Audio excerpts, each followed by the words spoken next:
दोस्तों आज की वीडियो में जानेंगे सरकार के द्वारा लॉन्च की गई अग्निपथ स्कीम के बारे में। जैसा कि आप देख रहे होंगे टेलीविजन पे कि जगह जगह पे स्टूडेंट इसके खिलाफ आंदोलन करते हुए नजर आ रहे हैं।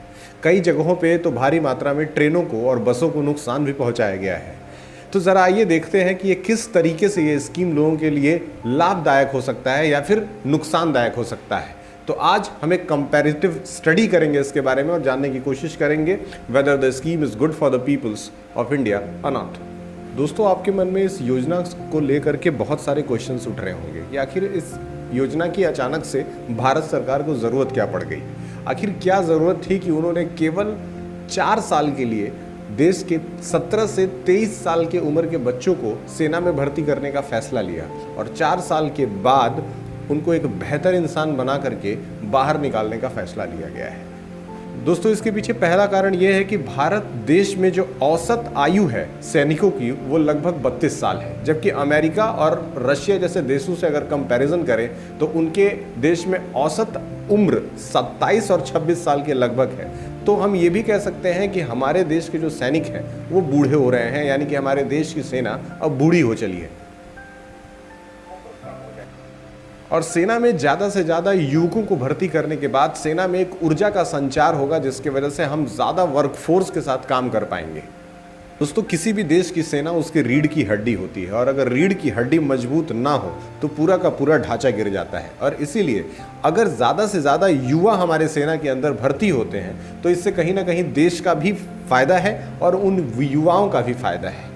कुछ इस तरीके से फायदा है कि अगर एक युवा 4 साल के लिए मिलिट्री की ट्रेनिंग करता है तो उसके बाद उसके अंदर एक सेल्फ डिसिप्लिन डेवलप होगा जिसके हेल्प से वो आगे के करियर को बहुत आराम से सेटअप कर जाएगा।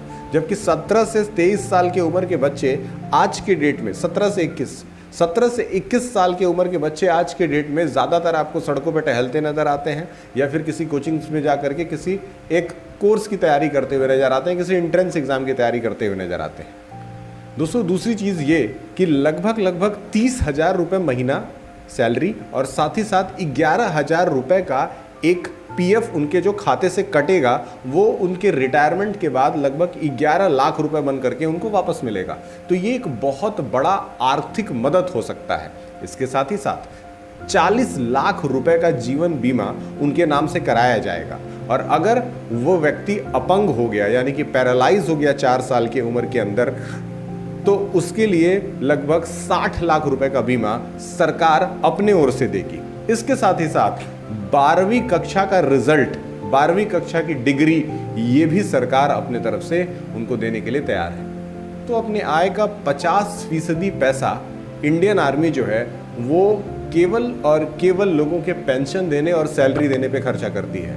तो कहीं ना कहीं एक बहुत बड़ा अमाउंट हो सकता है, लेकिन दूसरी तरफ हमें एक अच्छा खासा बजट हथियारों के लिए भी रखना चाहिए। तो अगर इन स्कीम्स के तहत देश का कुछ पैसा बचता है और उनको हम हथियारों में कन्वर्ट करते हैं तो ये कहीं से भी गलत नहीं हो सकता है। लेकिन साथ ही साथ हमें बच्चों के भविष्य के साथ भी खिलवाड़ नहीं करना है और उनके भविष्य के लिए भी एक सुयोजित नियोजित तरीके से एक योजना बनाई जानी चाहिए। दोस्तों 2021 और 2022 के बीच में जो हमारा रक्षा बजट था वो लगभग 4,31 करोड़ रुपए का था, जिसमें से लगभग 1,31,000 करोड़ रुपए जो है सरकार ने केवल लोगों को पेंशन देने में खर्चा किया है। दूसरी तरफ 1,31,000 के लगभग ही पैसा नए औजारों के लिए खर्चा किया गया है, यानी कि नए नए मिसाइल्स, नए नए टैंक्स के ऊपर खर्चा किए गए हैं। और दूसरी तरफ लगभग 1,31,000 करोड़ रुपए और लगभग 1,11,000 करोड़ रुपए लोगों को सैलरी देने के ऊपर खर्चा किया गया है। तो आप साफ साफ देख सकते हैं कि लगभग 50% से ज़्यादा पैसा जो है सरकार का वो सही जगह पे इस्तेमाल नहीं हो रहा है और ये हमारे देश के लिए नुकसानदायक हो सकता है। दोस्तों अगर हमें बाकी देशों का मुकाबला करना है तो हमें अपने देश की सेना को ज़्यादा मजबूत और ज़्यादा टेक्निकली इनबिल्ट करने की ज़रूरत है। और अगर आप ज़्यादा टेक्निकली इनबिल्ट करोगे यानी कि रोबोट्स का इस्तेमाल करोगे, नई मिसाइलों का इस्तेमाल करोगे तो उसके लिए एक बड़े बजट की ज़रूरत है। तो जब तक आप अपने देश के आय में से कुछ बजट सेव करके उसमें नहीं लगाते हो तब तक देश की सेना में वृद्धि नहीं की जा सकती। दोस्तों कुछ लोगों के मन में ये भी सवाल है कि ये स्कीम आखिर कितने समय के लिए लॉन्च की जा रही है। तो आपको ये बता दूं कि ये स्कीम ना ही 4 साल की है ना ही 5 साल की है, जबकि ये स्कीम केवल और केवल 3 साल की होने वाली है। दोस्तों देश के अंदर लगभग 1.25 लाख वैकेंसी सीटें अभी भी खाली हैं और उसको भरने के लिए हमारे पास अगर युवा शक्ति हो तो हमारा आर्मी मजबूत हो सकता है। और लगभग पिछले 2 साल से कोई भी भर्ती आर्मी के अंदर नहीं आई है। तो ये सरकार की एक बड़ी कमी उभर करके सामने आ रही है, जिसके खिलाफ जगह जगह पे विरोध प्रदर्शन दिखाई दे रहा है। दोस्तों ये पूरी scheme department of military affairs के अंतर्गत आती है, जिसके चालक जो हैं वो लेफ्टिनेंट जनरल अनिल पुरी हैं। यानी कि अनिल पुरी के अंतर्गत, यानी कि उनके कंट्रोल में ही ये सारी की सारी स्कीम जो है वो बनाई गई है। दोस्तों इस स्कीम की एक बहुत अच्छी बात यह है कि इस स्कीम के 3 साल पूरे होने के बाद भी बच्चों को स्किल सर्टिफिकेट्स दिए जाएंगे, जिस सर्टिफिकेट का इस्तेमाल वो फ्यूचर में अपने फ्यूचर को बनाने के लिए कर सकते हैं। तो ये कहीं ना कहीं एक बहुत बड़ी बात है। दूसरी चीज़, जिस तरीके से एक आर्मी के अंदर अलग अलग पोस्टों पे लोगों की भर्ती होती है, चाहे वो लेफ्टिनेंट जनरल हो चाहे कर्नल हो, ये सारे बच्चे जिनको रिक्रूट किया जा रहा है 46,000 बच्चों को, उनको इन पोजीशंस पे भी जगह दिया जा सकता है।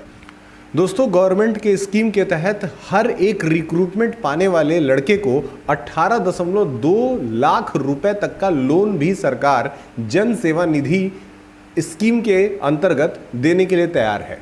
दोस्तों इस स्कीम को लॉन्च करने के बाद सरकार के ऊपर जो पेंशन का एक बर्डन होता है वो धीरे धीरे खत्म हो जाएगा और देश की आर्थिक व्यवस्था को और बेटर बनाया जा सकने में एक बहुत अच्छा योगदान ये स्कीम निभा सकता है। दोस्तों इस साल 46,000 नए बच्चों की भर्ती इस स्कीम के तहत होने वाली है। तो जाहिर सी बात है, ऐसा लगता है कि जैसे इस साल जितनी भी भर्तियां मिलिट्री के अंदर होंगी वो सारी की सारी अग्निपथ योजना के तहत ही होगी। दोस्तों हमारे देश के सीडीएस श्री विपिन रावत जी ने कहा था कि अगर आप देश की आर्मी में भर्ती होना चाहते हो तो उस कंडीशन में आप ये सोच करके आओ कि आप वहाँ पैसा कमाने के लिए नहीं बल्कि देश को सर्व करने के लिए जा रहे हो। अगर आपको पैसा ही कमाना है तो दूसरे किसी भी विभाग में जाकर के आप कमा सकते हो, लेकिन टीचिंग और साथ ही साथ अगर सेना में आप भर्ती लेते हो तो आपको ये चीज़ें गांठ बांध करके अपने पास रखनी होंगी कि आप वहाँ पर केवल और केवल पैसे के लिए नहीं जा रहे हो बल्कि आप एक बेहतर व्यक्ति बनने के लिए और साथ ही साथ अपने देश को सर्व करने के लिए जा रहे हो।